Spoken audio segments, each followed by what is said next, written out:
Hi everyone. In today's video, we're going to talk about a few tips and tricks in Storybook Creator. First of all, if you need to get in touch with me, you can do so through my website at www.mycmsite.com/Tammy Gillespie. If you're not watching this on my blog and you want to visit my blog to get free templates or watch videos, you can do so. It's at www.scrapperdiva.blogspot.com. I also have a Facebook group that I would love for you to come join. It's Tamala's Scrapbooking Divas. Feel free to post your pages there. The only thing I ask is that it be Creative Memories content on the pages. We have lots of pages there. There are a few videos and a discussion board. And if you want to follow me on Twitter, my Twitter name is Scrapper Diva. Okay, one thing we're going to talk about. I love to just sit and play with Storybook Creator because some of the neatest tricks that I've found either by just playing with it or by making a mistake. So this is what I'm going to show you. I found by making a mistake one day. I hit a wrong key and I figured out how to trick the program into letting you match a piece of paper. Whoops, I've got this, let's see. Let me pause this for a moment so you won't have to wait. Okay, here we go.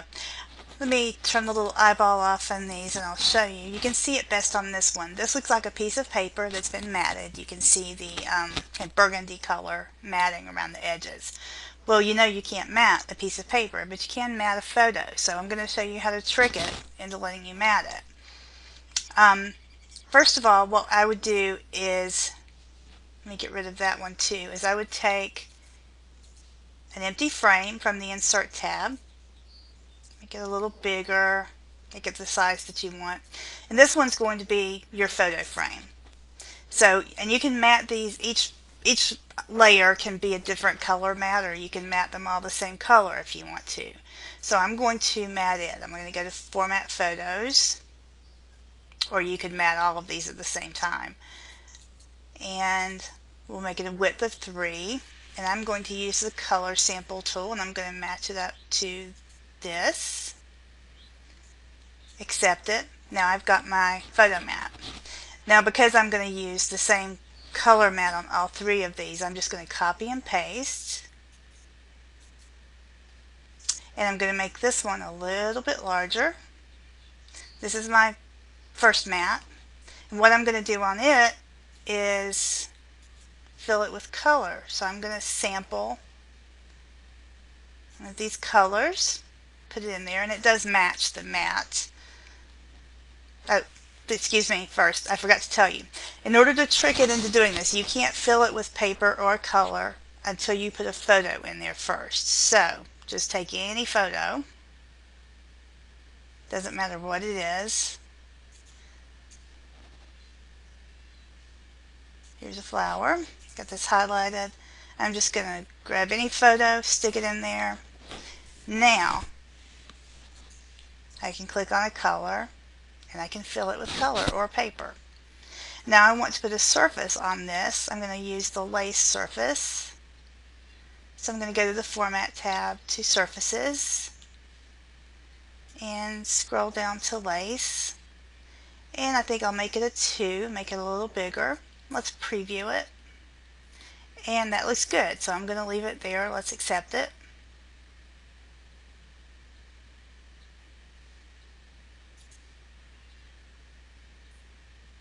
And I'm going to go back to this first one, which was your blank frame with that's just matted, and I'm going to copy and paste it again. Turn that back on. And I'm going to make it a little even bigger. And again, we'll have to insert a photo into it. And we're going to go to Content. And this is the Sending Love collection.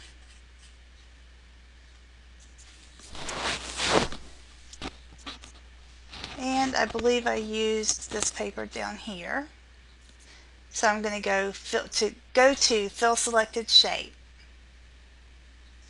And there you go.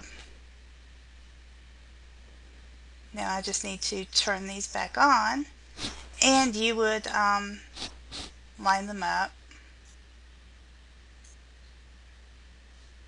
Whoops.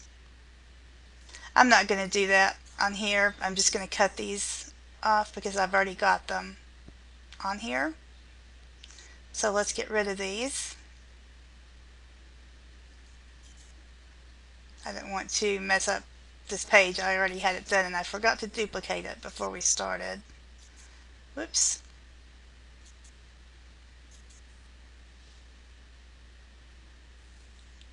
Okay, can speed up a little bit here.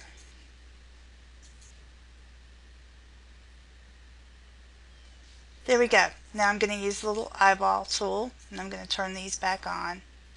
And that's what the completed page would look like after you line these up and everything. And that's the way to trick the software into allowing you to mat a piece of paper. You're actually just matting a photo.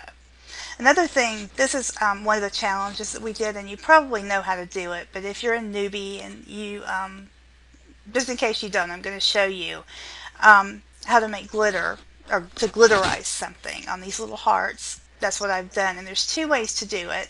You can either go to the surfaces and you can choose the cement surface and you can put it on there.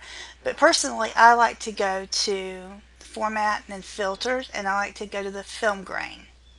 And I've already applied this several times, so I'm just going to apply it once or twice. But what you need to do is push your slider up as far as it will go, and then just apply it repeatedly. And you'll have to do it a number of times depending on what it is to get the desired look. And as you can see, it looks like you have glitter on there. Okay. Whoops. Okay. Another thing I'm going to do is show you another method of outlining. I did a video on outlining words, and I learned another one since then, and that was from a fellow consultant, Tamika. I watched one of her videos, and in case you haven't seen hers, I'm going to show you what I learned from it. What I'm going to do, I've already used one of my fancy fonts, and I've typed out a word here, and I'm going to fill it. We'll just fill it with this color, and I'm going to copy and paste it, and I'm going to outline it with black. So let's fill that with black. Then I'm going to go to the Arrange tab, and over here I'm going to put the black under the other color one because I want the black on the bottom to outline. Then I want to line these up vertically and horizontally. Click off of it, and then I'm going to click on just the top layer, and I'm going to go to Format, Filters. Whoops, I forgot. You have to flatten it first before you can do that. Go to Filters, and you're going to go to Soften Edge. Now I've already played with the slider. It depends on the size of your font, how much you're going to have to move the slider for the softness. So I played with it before I started the video so that I wouldn't have to waste time doing that. And I set it on 27 for the softness. Once you get it set, then you hit apply, and let me make it larger so you can see. I'm going to group these two together.